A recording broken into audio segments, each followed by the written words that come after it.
একটা বাড়িতে থাকতো একটি কুকুর আর একটি বিড়াল। ছোটবেলা থেকেই তারা এই বাড়িতেই বড় হয়েছে। তাই তাদের মধ্যে ছিল দারুণ বন্ধুত্ব।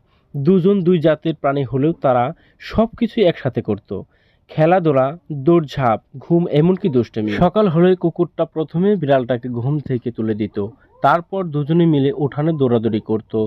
কখনো কুকুরটা লেজ লেড়ে বিড়ালটাকে পিছনে দৌড়াতো, আবার কখনো বিড়ালটা কুকুরের গায়ে হালকা থাপা মেরে দুষ্টুমি করত। কিন্তু তাতে তাদের কোনোদিন ঝগড়া লাগেনি, বরং আরো আনন্দ হতো। দুপুরে যখন বাড়ির মালিক খাবার দিত তারা পাশাপাশি বসে খেত। কুকুরটা বড় কামড় দিত আর বিড়ালটা ছোট ছোট করে খেত। খাওয়া শেষে দুজনে একসাথে বারান্দায় বসে রোদ পোহাতো। একদিন বাড়ির মালিক বাইরে গেছে, দুজন মিলে গোসল করার চেষ্টা করলো। কুকুরটা পানি ছিটালো আর বিড়ালটা ভয়ে মিউ মিউ করে দৌড়াতে লাগলো। তারপর কুকুরটাও তার পেছনে দৌড়ালো। দুজনের সেই ঝোপঝাপ দেখে পুরো বাড়ি হাসিতে ভরে গেল। দিন গড়ালো, সময় বদলালো, কিন্তু তাদের বন্ধুত্ব কখনো বদলালো না।